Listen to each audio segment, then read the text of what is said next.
Final Fantasy XIV story is a masterpiece. When asked to describe its story, what would you say? Emotional, encouraging, empowering, beautiful, among other positive things most likely. But what if I'm to tell you, FF14's story, at least some parts of it, is actually terrifying. Like the time when massive towers were built to put people in conscious comas to drain their life energy away from them, or when a woman carried the head of her deceased lover to revive him through necromancy by taking over your body.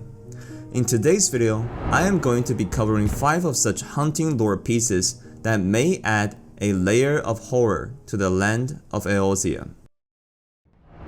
File number 1 on the list, Dusk Vigil. As a level 51 dungeon, it was the very first dungeon a player will enter when reaching the Heaven Sword expansion.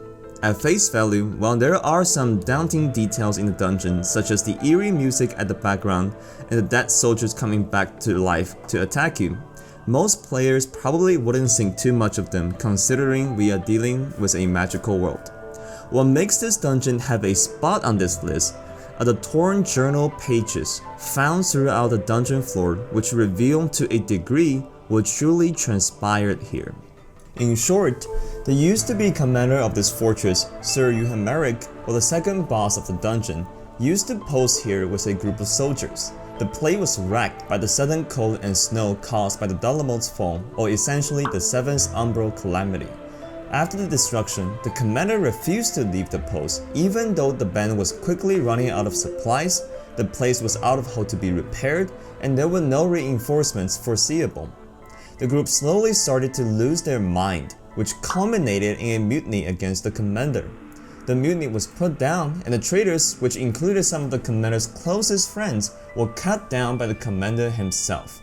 If it isn't gruesome enough, the journal hinted at how the remaining soldiers, out of the starvation and madness, fell into cannibalism under deceased brothers and sisters. Furthermore, the Warrior of the Light was sent to the place by the commander's father, who wished to retrieve a family heirloom. The heirloom was stolen by the Ishgardrian Inquisitors, who most likely intentionally accused of the commander's wife of heresy back in the old time. While they did eventually release her, the Inquisitors have already tortured her for days on end at that point, and her spirit was gone. To make things even worse is that the same Inquisitors commissioned a statue in the Dusk Vigil with the family heirloom on it, which may have been the true reason as to why the commander refused to abandon his post till the very end. Moving on to number 2, Ilmag. Unlike the first one, this one isn't even superficially scary. It actually looks gorgeous. However, similar to the last one, the horror of this place will kick in once you start to tune in and piece some of its lore together. Let's start with the pixies, or the creatures that put you in a mist enchantment the first time you got here. These creatures, while having an outlook of a traditional fairy, actually came from deceased children who most likely, due to this background, retain a devious and playful characteristic. However, their playfulness, unlike the real children, is often rather cruel. They will put travelers to Ilmag in different games, and if the participants fail to win or refuse to comply, would be turned into the Leaf Men by the pixies. Yes, the same ones that you have been seeing every time you teleport to Ilmag. Yet, compared to the next native creature in Ilmag, pixies are friendly. Foss, which are these frog-like creatures that you can find in the dungeon Domag, are notorious for being the most dangerous and chaotic ones from all the fates that live in Ilmag. While pixies games are also dangerous, they are genuinely safe while playing and are fair. The Foss game, on the other hand, often literally have the intention of murdering you. And on top of that, they have the history of changing the agreed terms whenever and to whichever they like. The best example of this was when the Scion bested their king. The Foss kept their promise to give the Scion the Shell Crown, but suddenly demanded to keep the Warrior of Light or Darkness for their own sake. How, you ask? By literally drowning the warrior, which makes sense as the Foss are said to be created from the souls of creatures who died by drowning in the Long Mirror Lake. As a bonus regarding these creatures is that their name, Fos, is a Scottish word for hatred. Number 3. The Dragonsong Reprise, Ultimate Fight. While the difficulty of this one is scary enough, its story has an underlying horror to it. Everything happened on the Warrior of Light's journey have probably happened for the best of reasons, in the sense that it allowed the world to be where it is right now, generally happy. And the game chose to demonstrate this through one of the most tragic deaths in the game, the death of Hoshafront. The Ultimate Fight is essentially an imaginative scenario from the Wandering Minstrel, which tells the story of what would happen if Hoshafront was not killed during that instance. Through a sequence of events, he was saved, and so was Eorzea in this timeline. However, that is it for the good news, because since Hoshafront was saved, it was said that the Warrior of Light and his group did not feel that much of an urgency to track down Sordon, so he was able to absorb the warring tribe, kill a massive amount of dragons, and immensely increase his power. Though we were still able to best him, a choice was given at this timeline: kill or spare. And you will have to spare Sordon if you wish to win the ultimate fight, who will just flee at that point.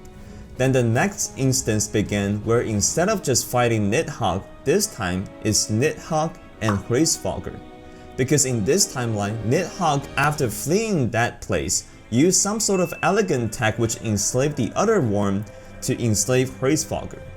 What makes this worse is that since Hraesvelgr took a vow with Shiva to not kill men, but he cannot control his body anymore, if a party member is to die to his attack, he will enrage out of sadness and becomes unkillable and cause party wipes.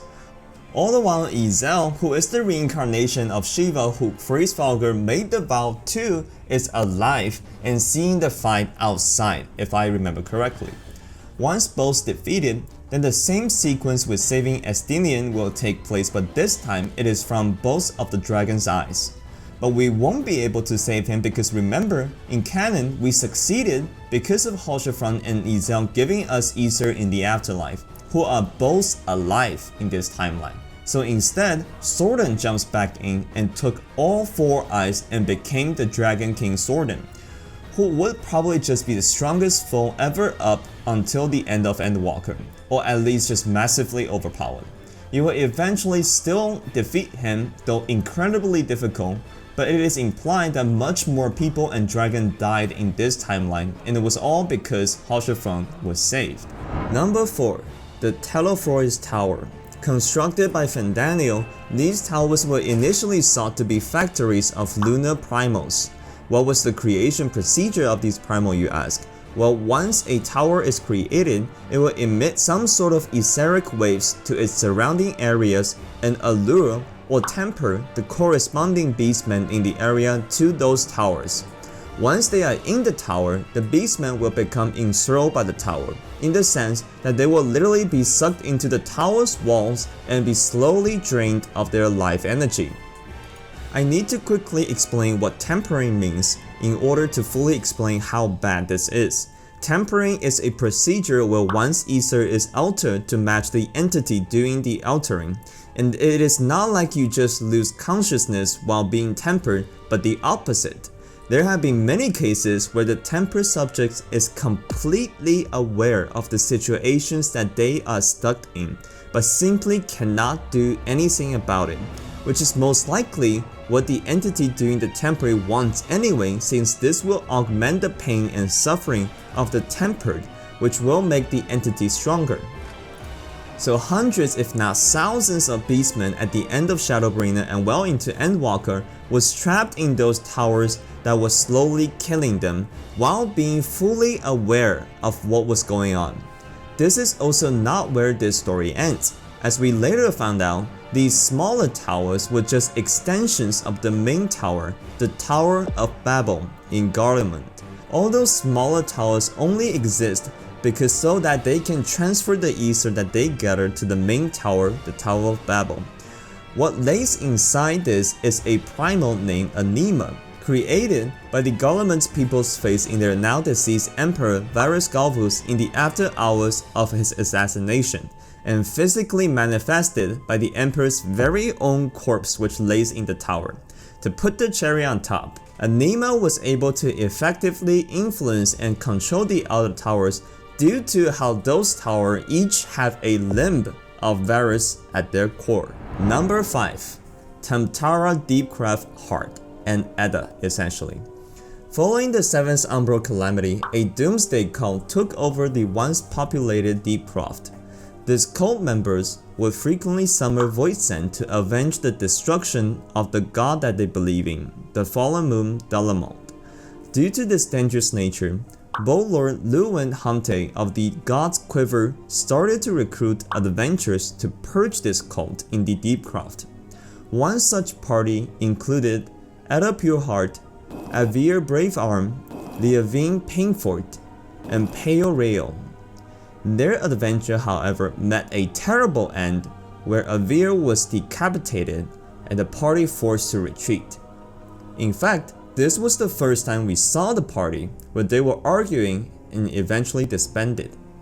Being his lover, Edda was overcome with grief and decided to keep Avir's decapitated head as a keepsake. Later, the Warrior of Light was recruited for the same ordeal and emerged victorious. Afterwards, Edda found the Warrior of Light and told him that Avir had idolized him as the adventurous adventurer and went away. We later learned that during this period, Edda was completely taken over by her sadness and started to gather supplies, or quote-unquote supplies, to learn to become a necromancer in the attempt to bring Avir back. This culminated in an invitation to Pale Rail, the former member of the disbanded party and the Warrior of Light, from Edda to join her in her wedding with Avir in Deepcraft. In the hope of talking Edda back to her senses, the Warrior and Pale decided to attend this twisted wedding. In our second entrance of this dungeon, the atmosphere is completely different, in the worst way possible. There is almost no background music, a red layer of tint fills the whole place, and the dungeon is literally littered with void sands and discarded human remains of Edda's attempt at necromancy. Through Edda's journal pages left in the dungeon, we can get a glimpse into her rather rapid descent into madness. And even creepier, her true intention of inviting the Warrior of Light into Deepcraft, which is to use the warrior's body as a reincarnation vessel for Avir when she completes her ritual. When we finally came face to face with her at the central platform of Deepcraft, she had already turned Avir's head into a winged monster. As we now defeat this twisted form of Avir, Edda fell from the platform. However, this is not where the tale ends, as we later found out that Edda's body was revived by another necromancer, Nebis Obdelord, in the Palace of Dead as Edda Blackblossom. And there is a circulating rumor that if you do not defeat her for the final time in the Palace of the Dead, she may follow you around in the main cities while you are not looking. To add a layer of sadness to this story, back when she was alive, none of her party members really treated Edda well, including Avir, her fiancé. When you finally defeat Edda in the Palace of the Dead, she will drop a ring, which is later identified as her engagement ring with Avir by Pale. Pale then proceeded to tell a story of how Avir lost his engagement ring when he tumbled into a river one night while being drunk, and on the contrast, Edda would always carefully store her ring so that it won't get dirty in battles. And there you have it, 5 most disturbing tales from Final Fantasy XIV. I am really sure that there are more horrifying stories from the games, so let me know in the comment section below. In the meantime, I wish to apologize for not uploading more frequently. I was grinding a lot of stuff in game, which you will see in the future videos. Thank you for sticking around with the channel, and I do promise a much more frequent upload schedule moving forward. So again, thank you for watching, and I look forward to seeing you in the next one. Peace.